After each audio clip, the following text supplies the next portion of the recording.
नमस्कार मित्रों, एक बार फिर से हमारे YouTube चैनल पे आपका स्वागत है। हम बढ़ रहे थे अलंकार। अलंकार में मैंने आपको कल पढ़ा था अपने यमक, और आज हिंदी साहित्य के अंदर जो महत्वपूर्ण अलंकार है उनमें अपन प्रकाश डालेंगे। जो पहला जो है अन्योक्ति अलंकार और दूसरा है समासक्ति अलंकार। प्रश्न आता है अन्योक्ति अलंकार किसे कहते हैं, परिभाषा से उदाहरण दीजिए, या फिर अन्योक्ति और समासक्ति में प्रमुख अंतर क्या है। 4 अंकों का प्रश्न आता है। एक उदाहरण देकर के उसमें अलंकार पूछा जाता है और दूसरा अलंकार का नाम देकर के अंतर या उसकी परिभाषा पूछी जाती है। इस प्रकार से अपन पहला जो अलंकार आज पढ़ेंगे मित्रों, उसका नाम है अन्योक्ति अलंकार। अन्योक्ति अलंकार अर्थात अन्य प्लस उक्ति, यानी अगर कोई भी बात, अन्य बात, अन्य उक्ति, यानी अर्थात कभी कोई बात अप्रस्तुत बात को किसी भी माध्यम से हमें समझाना चाहता है। जिस प्रकार से हम परिभाषा के द्वारा इसको समझने की कोशिश करते हैं कि जहां काव्य में अप्रस्तुत वर्णन के द्वारा, ध्यान योग्य बात यह है कि जहां काव्य में, कविता में या छंद में अप्रस्तुत वर्णन के द्वारा प्रस्तुत का बोध कराया जाए, वहां अन्योक्ति अलंकार होता है। अगर दूसरा प्रस्तुत के वर्णन, जो बात कहना चाह रहा है उसका वर्णन उसमें दिखाई नहीं देगा, और प्रस्तुत बात कहकर के अन्य बात हमें समझाई जाए, यानी अन्य उक्ति, अन्य जो भी कोई कथन है उसको प्रस्तुत वर्णन करके समझाया जाएगा। कि जैसे अप्रस्तुत वर्णन, अप्रस्तुत यानी जो इस दोहे में या काव्य में जिसका वर्णन नहीं है, जो हमें कहीं दिखाई नहीं देता है, लेकिन बात उसकी करेगा, यानी अन्य जो भी कथन है उसकी बात समझाने की कोशिश करेगा। जैसे कि माली आवत देखकर कलियन करी पुकार, फूले फूले चुन लिए कालई हमारी बात। अर्थात देखिए, अब यहाँ पर जो जैसे माली का वर्णन हुआ है और फूलों का वर्णन हुआ है, लेकिन माली और फूलों से यहाँ पर कोई मतलब नहीं है, लेकिन माली और फूलों के माध्यम से अन्य बात हमें जो है कभी समझाना चाहते हैं कि माली आवत देखकर, जैसे किसी बागवान को आकर के अगर देखे इसका, तो बागवान को आकर के देख करके फूल पुकार करते हैं, कलियां पुकार करती है कि आज ये माली जो जितने भी फूल खिले हुए हैं उनको चुन लेगा। तो कहने का अर्थ क्या है? अब इससे तो कोई विशेष अर्थ नहीं निकला, लेकिन जब अन्य उक्ति लेंगे, कहने का अर्थ यह है कि काल का वर्णन किया गया है। यहाँ पर माली काल का प्रतीक है, यानी मृत्यु का प्रतीक है, और कलियां जो है वो युवा व्यक्ति है, वो फूले फूले यानी वृद्ध जो व्यक्ति है कि काल यानी मृत्यु जो है वो आ चुकी है, आज वृद्ध है वो जा रहे हैं, यानी वृद्ध के जाने का समय हो गया है, वृद्ध जो पुरुष है उनके जाने का समय हो गया है, किंतु कल हमारी ही बारी है, यानी कल हमारी जो है ना, हमारा नंबर आने वाला है, यानी आज युवा है, कल हम भी वृद्ध होंगे और एक दिन मृत्यु के ग्रास में हम चले जाएंगे। तो माली और फूलों के माध्यम से अन्य बात कवि ने श्रोता को समझाने के लिए कहा, तो यही अन्य उक्ति है। यानी माली मृत्यु का प्रतीक है, फूल वृद्ध व्यक्ति है, कलियां युवा है, ये काल का प्रतीक है। काल यानी मृत्यु, फूल वृद्ध व्यक्तियों का प्रतीक है,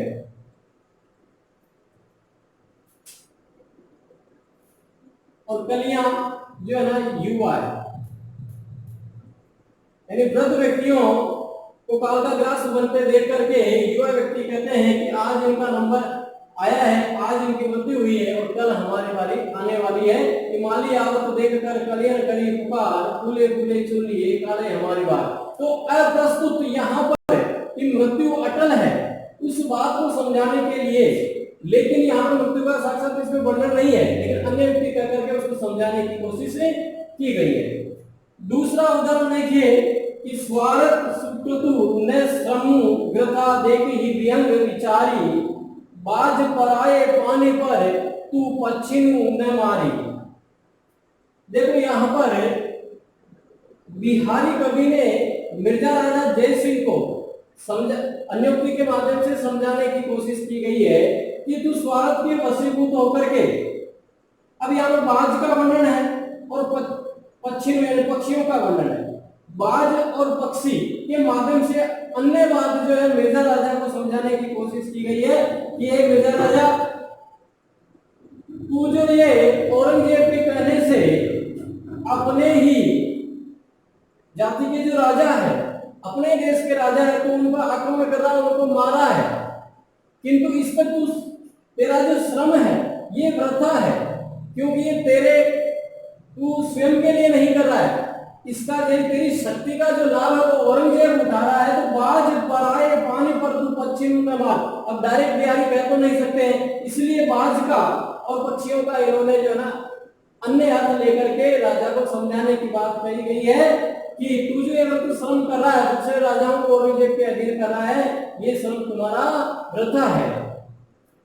तो ये हुआ अपना अन्योक्ति अलंकार। अगर मान लो तीसरा अलग से उदाहरण देखें तो बिहारी का एक उदाहरण है कि नहीं पराग नहीं मधुर, नहीं पराग नहीं मधुर, नहीं विकास नहीं विकास यह काल, अली कली ही सो बन्यो आगे कौन हवा।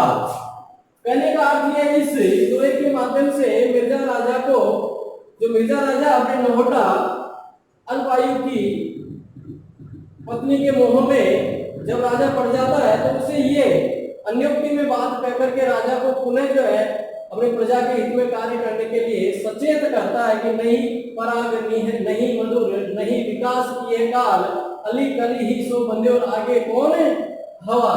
कि हे राजन, हे भंवरे, तू जिस कली पर बैठा मंडरा रहा है उसका विकास अभी पूर्ण रूप से हुआ ही नहीं है। जब इसका विकास पूर्ण रूप से हो जाएगा तो फिर बाद में तेरा क्या होगा। तो इस उक्ति को सुनकर के राजा पुनः जो है वापिस अपने राज्य कार्य में लग जाता है। तो ये एक अप्रस्तुत वर्णन के द्वारा प्रस्तुत का बोध कराया जाता है, वहां पर अन्योक्ति अलंकार होता है। तो मित्रों, ये अन्योक्ति अलंकार था। अब हम बात करते हैं दूसरे अलंकार की। दूसरा जो अन्य अलंकार है वो बड़ा है समासोक्ति, समास प्लस उक्ति, समासोक्ति अलंकार। अन्योक्ति और समासोक्ति में भी थोड़ा सा ही अंतर है, उसको समझने की कोशिश करेंगे अपन। परिभाषा देखें कि जहां काव्य में प्रस्तुत वर्णन में, जहां काव्य में प्रस्तुत वर्णन में समान अर्थ सूचक विशेषणों के द्वारा, यानी जहां कविता में या पद में प्रस्तुत वर्णन में समान अर्थ सूचक विशेषणों के द्वारा अप्रस्तुत का बोध कराया जाता है, वहां समासोक्ति अलंकार होता है। यहां पर थोड़ा समझना पड़ेगा कि प्रस्तुत वर्णन मतलब काव्य में या कविता में प्रस्तुत वर्णन के समान जिसका वर्णन वो करना चाह रहा है, उस बात को विशेषणों के द्वारा, विशेषण यानी संज्ञा सर्वनाम की विशेषता बताने वाले शब्दों को विशेषण कहते हैं, यानी विशेषणों के द्वारा अप्रस्तुत का बोध कराया जाएगा। अप्रस्तुत जिसका वर्णन इसमें नहीं है उसका बोध कराता है, तो वहां पर समासोक्ति अलंकार होता है। यानी अर्थसूचक विशेषण यानी कोई विशेष उसी के समान विशेषण लेगा, जिससे बात कवि श्रोता को अच्छी प्रकार से समझा सकता है। तो देखो अपन इस उदाहरण के द्वारा अपन इसको समझेंगे। सहृदय जन के जो कंठ का हार होता, सहृदय जन के जो कंठ का हार होता, मुदित मधुकरी का जीवनाधार होता, वह कुसुम रंगीला धूल में जा पड़ा है, नियति नियम तेरा भी बड़ा ही कड़ा है। देखो यहां पर कवि ने ये समझाने की कोशिश की है विशेषणों के द्वारा, जो सहृदय अपने परिवार के लोगों का ये होता है कोई व्यक्ति जिसकी मृत्यु का इसमें वर्णन है कि परिवार का लाडला मुदित मधुकरी यानी आजीविका का जो साधन है, जीवन का आधार था, किंतु वे कुसुम, देखो यहां पर फूल लिया उन्होंने, यानी पुष्प। अब पुष्प से कोई यहां पर अर्थ नहीं है कि पुष्प अर्थ है यहां पर किसका, युवा व्यक्ति का, युवा पुरुष का जिसकी मृत्यु हो चुकी है। वह कुसुम रंगीला, वह युवा पुरुष आज धूल में जा पड़ा, नियति है भाग्य विधाता तेरा नियम भी बड़ा कड़ा है। तो यह कुसुम के माध्यम से, यानी उस युवा जो व्यक्ति है, जो परिवार का जीवन का आधार था, उसकी मृत्यु हो गई, उसको पुष्प माना है यहाँ पर। तो विशेषण, इसका विशेषण है, उस युवा का विशेषण क्या दिया, कुसुम, जिसकी मृत्यु हो चुकी है। इसलिए कहा कि हे नियति है भाग्य विधाता तेरा नियम भी बड़ा कड़ा है। तो यहाँ पर विशेषण है, जहाँ काव्य में प्रस्तुत वर्णन युवा व्यक्ति की मृत्यु का वर्णन कर रहे हैं यहाँ पर, और उसका अर्थ सूचक शब्द लिया है कुसुम। अर्थ सूचक विशेषणों के द्वारा अप्रस्तुत, यानी उस व्यक्ति की मृत्यु का, यानी उसका नाम नहीं लिया, युवा शब्द नहीं आया, उसकी जगह कुसुम का प्रयोग किया है, का बोध कराया जाता है। वहां पर समासोक्ति अलंकार होता है। तो यहां पर देखिए पुष्प के माध्यम से और पुष्प का धूल में गिर जाना, यानी पुष्प अगर टहनी से टूट करके अगर नीचे गिर जाए तो वो मुरझा जाता है, उसकी मृत्यु हो जाती है। जब तक टहनी पर लगा हुआ है तब तक उसमें प्राण रहते हैं। तो यहाँ पर भी बताया जो सहृदय जन का, यानी परिवार के लोगों के जीवन का जो आधार था, उनकी आजीविका का एकमात्र साधन था, वह कुसुम, यानी वह परिवार का जो युवा पुरुष है, वो अकाल उसकी मृत्यु हो गई है, उसका बोध कुसुम के माध्यम से हमें करवाया है। तो यहाँ पर समासोक्ति अलंकार है। ठीक है, तो अपन ने आज पढ़ा है कि अन्योक्ति और समासोक्ति। अपन अब नेक्स्ट जो विभावना अलंकार,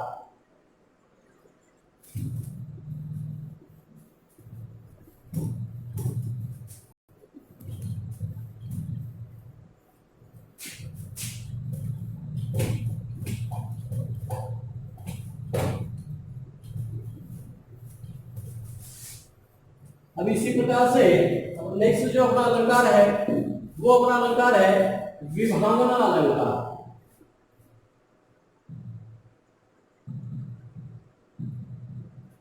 विभावना अलंकार,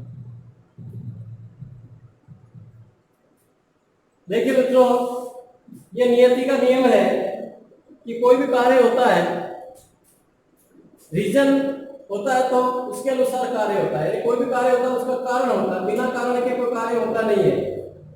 तो कोई ना कोई कार्य होता है, उसके लिए कारण आवश्यक है। लेकिन विभावना अलंकार इसका बिल्कुल विपरीत है। विभावना अलंकार में क्या होता है कि कारण नहीं होने पर भी कार्य हो जाता है, यानी कार्य कारण ही नहीं है और कार्य हो रहा है, वहां पर विभावना अलंकार होता है। परिभाषा लेकर के अपन समझेंगे। देखो, जहां काव्य में या कविता में कारण के न होने पर भी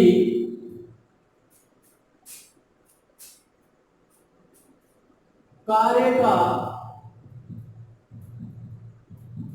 होना वर्णित हो, वहां विभावना अलंकार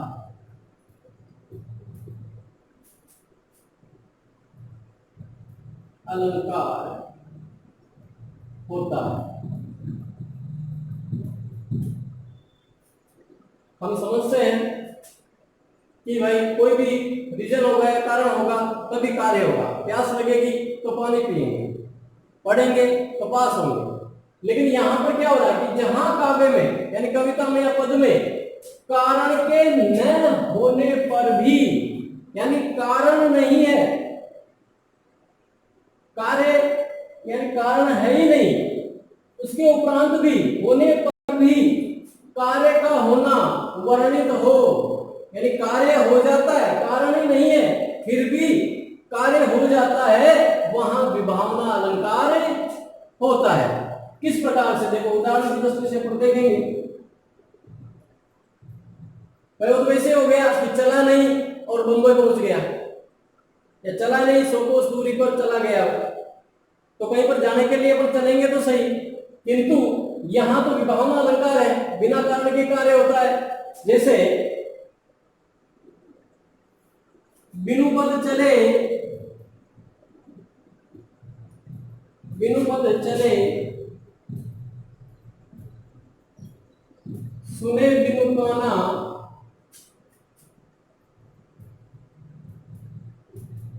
बिनु काना कर भी नहीं, कर्म करे विधि नाना, यानी बिनु पद चले, सुने बिनु काना, बिनु कर कर्म करे विधि नाना, आनंद रहित, आनंद यानी मुख, सकल रस भोगी,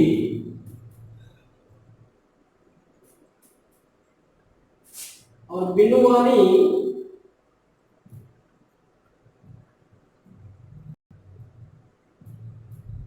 वक्ता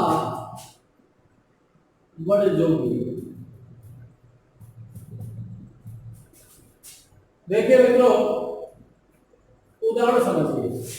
बिनु पद, पद यानी पेड़, बिना पेड़ चले, बिना पैर नहीं है फिर भी व्यक्ति चलता है, फिर भी चलने का काम यहाँ पर हो रहा है। सुने बिनु काना, कान नहीं है फिर भी सुनता है। कर बिन कर्म करे विधि नाना, कर यानी हाथ नहीं है फिर भी कर्म विभिन्न प्रकार के हो रहे हैं। आनंद रहित, मुख नहीं है। सकल रस भोगी, सकल जो पेय पदार्थ है, खाद्य पदार्थ है, उसका भोग करता है।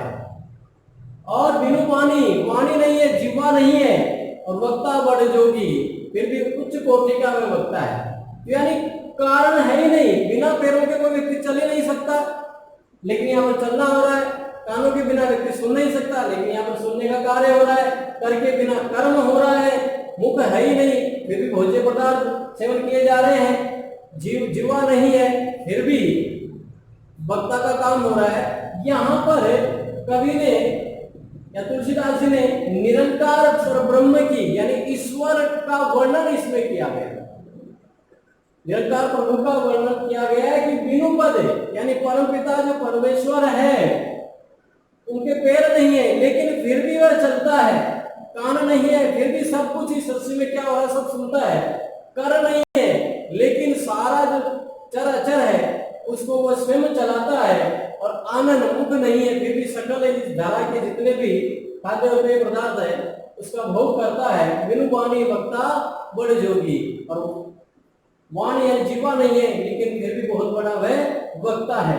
तो यहाँ पर कारण के न होने पर भी कार्य का संपादन यहाँ पर हो रहा है। तो यहाँ पर जो अलंकार है वो अपना है विभावना अलंकार।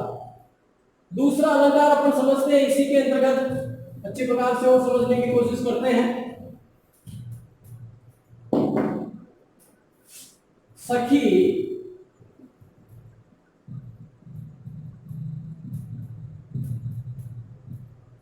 इन नेनते घनहारे, सखी इन नेनते घनहारे, बिन ही ऋतु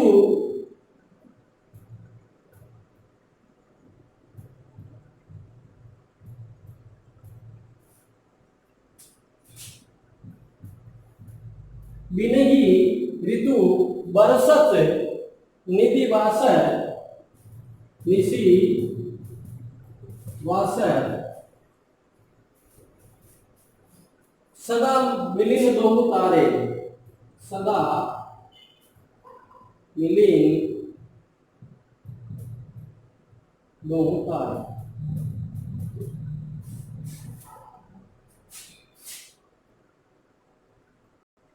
देखो मित्रों, यहां पर कोई सखी है, वो अपनी सहेली से कहती है कि हे सखी, इन नैनन ते घन हारे। इन नैनन यानी आंखों से तो घन यानी बादल भी हार गए हैं, क्योंकि बिन ही ऋतु बरसत निशिवासर, ये तो बिना ऋतु के ही सदा इन आंखों में से जो जल की बूंदे हैं वो गिरती रहती है। सदा मिलन दहु तारे। देखो, कोई भी जिस प्रकार से बादल जो होते हैं वो ऋतु आने पर ही बरसते हैं, लेकिन उनके आगे तो घन यानी आंखों के सामने, यानी किसी सखी के आंखों के या वियोगिनी जो स्त्री है उसकी नैनों के आगे बादल भी हार गए हैं। कि सरसखी इन नैनन ते घन हारे, बिन ही ऋतु बरसत निशिवासर, सदा मिलन दहु तारे। यानी इनके आगे तो घन भी हार गए हैं, यानी बादल जो होते हैं वो ऋतु आने पर बरसते हैं, किंतु ये तो सदा ही बरसते रहते हैं। लेकिन ऐसा तो यहाँ पर बादल के न होने पर भी बरसात का वर्णन हो रहा है, यानी बादल जो कार्य करता है वो ये कोई सखी है, वियोगी स्त्री है, उसकी जो आंखें हैं वो कर रही है। सदा मिलन दो तारे, और सदा जो है ये दोनों तारे यानी आंखें जो है मिलन के लिए तरसती रहती है। तो यहाँ पर भी बादल नहीं है फिर भी बरसात का वर्णन यहाँ पर हो रहा है, यानी कारण नहीं है फिर भी कार्य हो रहा है, इसलिए यहाँ पर जो है ना विभावना अलंकार है। जैसे एक और अपन देख लेते हैं कि निंदक निहेरे राखिए, आंगन कुटी छवाय, बिनु पानी साबुन के निर्मल करे सुभाय। यानी निंदक निहेरे, जो अपनी बुराई करने वाला है, निंदक है, निंदा करने वाला है, उसको अपने पास में रखो तो अपने आप ही अपने में जितनी बुराइयां वो दूर हो जाएगी। जबकि भाई निंदक को पास में रखने से बुराइयां तो दूर होगी, लेकिन यहाँ पर बिना कारण के ही कार्य का होना हो रहा है कि निंदक को रख लो और जितने भी कूड़ कपट अपने में है वो अपने आप ही दूर हो जाएंगे। तो इस प्रकार से विभावना अलंकार के कारण के न होने पर भी कार्य का होना वर्णित हो, वहां पर विभावना अलंकार होता है। अलग अलग उदाहरण है, उदाहरण कई सारे हैं और भी असंख्य उदाहरण है, इससे ज्यादा उदाहरण आपको घर पर ही देखना है और भी मिलाना है। इसी प्रकार से ये हो गया अपना विभावना, और अगला जो अपन पढ़ेंगे वो पढ़ेंगे विशेषोक्ति अलंकार।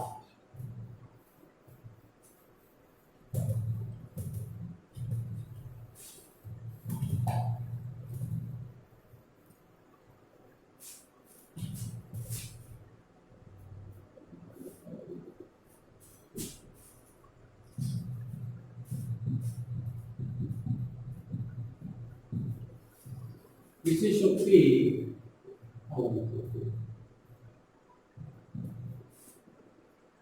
ये बिल्कुल विभावना का विपरीत अलंकार है।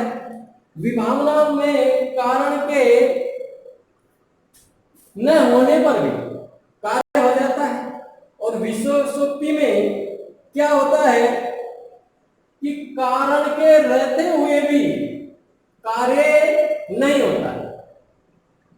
यानी विभावना में तो क्या था कि कारण नहीं है फिर भी कार्य हो रहा है, और वही विशेषोक्ति में इसका बिल्कुल उल्टा कि कारण के रहते हुए भी कार्य की उत्पत्ति नहीं होती है। तो इसकी परिभाषा को हम देखते हैं कि जहां काव्य में कारण के होने पर भी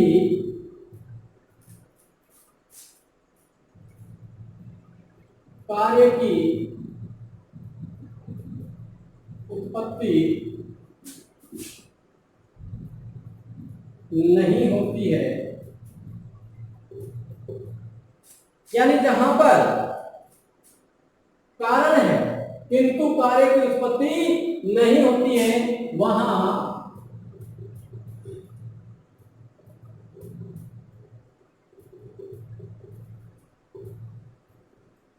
विशेषोक्ति अलंकार होता है। यानी जहां काव्य में कारण के न होने पर भी, रीजन नहीं है, कारण के होने पर भी, यानी कारण है, रीजन है, फिर भी कार्य नहीं होता है। नींद आ रही है किंतु सोया नहीं जा रहा, पानी है लेकिन प्यास नहीं बुझ रही है, इस प्रकार के कार्य इसमें होंगे। यानी कारण के होने पर भी कार्य की उत्पत्ति नहीं होती है, वहां पर विशेषोक्ति अलंकार, विशेष प्लस उक्ति, यानी कोई विशेष कथन। इसके अंतर्गत अपन देखेंगे अलंकार से उदाहरण के द्वारा इसको समझने की कोशिश करेंगे। जैसे पानी बसी नींद प्यासी,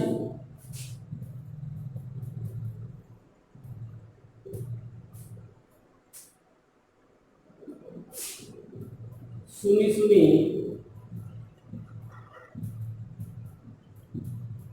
मोए आवे हासी,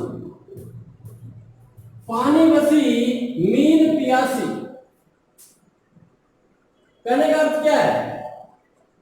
मीन यानी मछली पानी में रहती है, वो प्यासी कैसे रह सकती है? किंतु यहां पर कहा ना कि पानी बसी मीन प्यासी, यानी पानी के मध्य में मीन है किंतु फिर भी वह प्यासी की प्यासी ही रह जाती है, यानी कारण है किंतु कार्य नहीं हो रहा है, यानी पानी के अंतर्गत है फिर वो प्यासी कैसे रहेगी? सुनी सुनी मोए आवे हासी। कहने का अर्थ यह है कि कोई वियोगी नायिका है, वो उसके पास में सकल सुख साधन है किंतु उसका प्रियतम नहीं है, इस कारण से वो प्यासी की प्यासी ही रह जाती है। तो पानी बसी मीन प्यासी, यानी कारण है कार्य होने का लेकिन फिर भी कार्य नहीं होता है, उसे वे विशेषोक्ति अलंकार कहते हैं, ये विशेष कथन होता है। जैसे सरस्वती के भंडार की बड़ी अपूर्व बात, जो जो खर्चे त्यों त्यों बढ़े, पर जो जो खर्चे त्यों त्यों बढ़े, बिन खर्चे घटी जा। यानी सरस्वती माँ के भंडार की बड़ी अपूर्व बात होती है, जैसे जैसे हम उसको खर्च करते हैं वैसे वैसे और भी जो हमारा ज्ञान है वो बढ़ता जाता है। अब जबकि सांसारिक जो अपना नियम है कि कोई भी संपत्ति होती है उसको अगर हम खर्च करते हैं, चाहे अरबों की धन दौलत क्यों ना हो, उसको खर्च करेंगे तो कम होनी चाहिए, किंतु यहाँ पर हम जितना ज्ञान बांटेंगे उतना ज्यादा बढ़ रहा है। तो यहाँ पर कारण होने पर भी कार्य नहीं हो रहा है, यानी हम बांटेंगे, ज्ञान को खर्चेंगे, किसी चीज को खर्च करेंगे तो कम होगी, किंतु यहाँ पर कम नहीं हो रही है और बढ़ रही है। इसलिए यहाँ पर इस दोहे में भी कौन सा अलंकार होगा भाई? विशेषोक्ति अलंकार होगा। तो आज अपन ने पढ़ा मित्रों विभावन अलंकार, विशेषोक्ति अलंकार, अन्योक्ति और समासोक्ति। आशा है कि आपको हमारा आज का पढ़ाया हुआ अच्छा लगा होगा। ज्यादा से ज्यादा हमारे वीडियो को शेयर एंड सब्सक्राइब करिए।